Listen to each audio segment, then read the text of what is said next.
So let's talk about color, but probably not in the way you're used to thinking about it. We're going to dive into a theory that's way less about physics and way more about poetry, philosophy, and even a little bit of alchemy.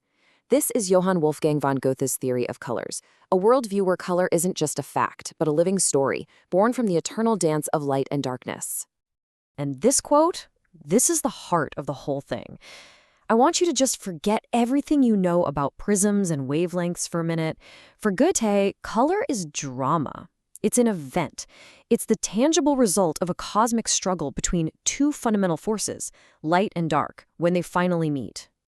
Okay, so to really get Goethe's vision of color, we have to start where he started, with the idea of polarity. For him, everything, and I mean everything, begins with this essential tension between two great opposites. And Goethe, he doesn't just talk about these forces in the abstract. No, he gives them personality. On one side, you've got light. It's all about activity, warmth, creation. He saw it embodied in the figure of a woman. And on the other side, you've got darkness. Think of it as this cold, heavy, unmoving force, like historical necessity itself, which he symbolizes as a granite wall. And listen, this isn't about good versus evil. Not at all. It's a creative tension between doing and being. And here's the kicker. This conflict is absolutely necessary.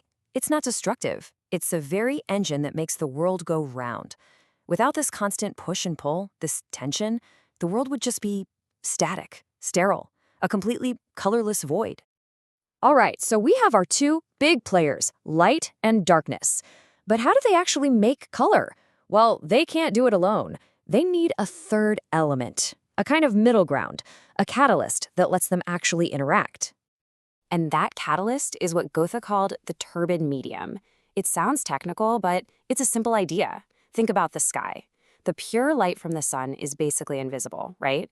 It's only when it hits our atmosphere, a turbid medium, that we see the beautiful blue of the sky.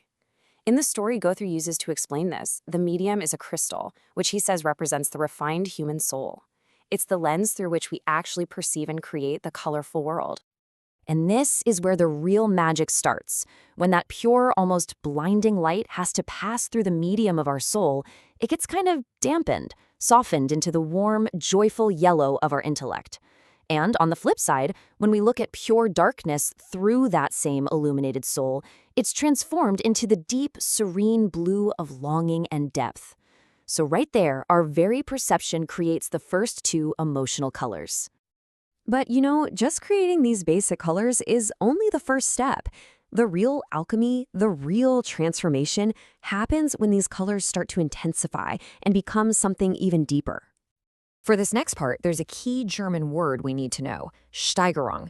It basically means intensification or enhancement. It's this idea that any phenomenon, under the right tension, can elevate itself. It can climb to a higher, more complex, and more powerful state. So how does this Steigering actually work? Well, let's take this incredible example, thorns turning into roses. You start with thorns, right? They represent a base state, something sharp, reactive, almost violent. But then you add tension, a kind of moral purpose or density. And that same energy gets intensified, it gets transformed. It doesn't just vanish, it alchemically becomes the vibrant living red of a rose, the color of love. It's like turning lead into gold.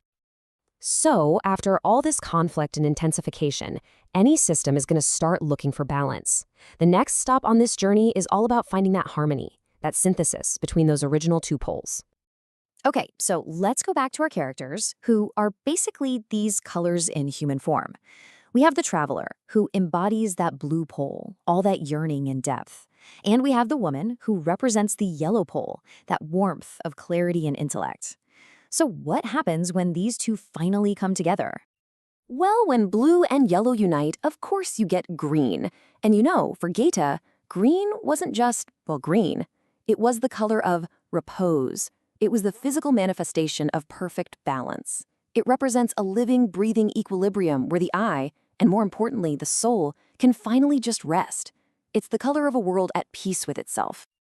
Now that we've seen how two colors can find balance, we can zoom out and see how Goethe imagined the entire system coming together into one whole, integrated picture of reality.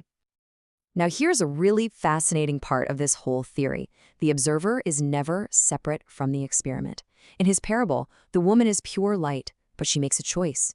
She refuses to use that light as a weapon, and by keeping her own moral color pure, she's the one who guides the entire system away from collapse and towards wholeness. And all of this leads us to Goethe's version of the color wheel, which, surprise, isn't a circle, it's a hexagon. For him, this shape represented the total spirit, a state where every opposing color is held in perfect, integrated balance. It's a model for a world that avoids the two great dangers, collapsing into the pure black of nihilistic destruction or exploding into the blinding white of fanatical inhuman zeal. Truth is in the whole balanced picture. So, we have journeyed through conflict, intensification, and synthesis. We finally arrived at the last stop, the ultimate stage of this whole alchemical process, the complete and total union of all opposites. So what's the biggest polarity of all? The final boss, if you will? It's the tension between matter and spirit. And in the story, this is represented by the master, the unchangeable physical laws of the world, of darkness, and the woman, who stands for the flexible, creative laws of the spirit, of light. And this grand finale, this resolution, has a proper alchemical name, coincidentia oppositorum. It literally means the coincidence or the union of opposites. At this moment, the master and the woman are no longer rivals. They become partners, co-creators in a brand new, unified reality. So what is this chemical marriage at the end of the day? It's that beautiful, incredible moment when the external world, the cold, hard laws of reality, finally fuses with our internal truth, the law of our own heart.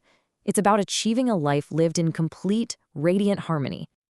You see, Goethe's theory isn't really about paint swatches or light waves. It's a map for the human soul. It's asking us to see our own lives as a kind of alchemical workshop. So I'll leave you with this question to think about. If your life is its own chemical marriage, what are the opposites, the light and darkness, the joy and serenity that you are trying to unite within yourself?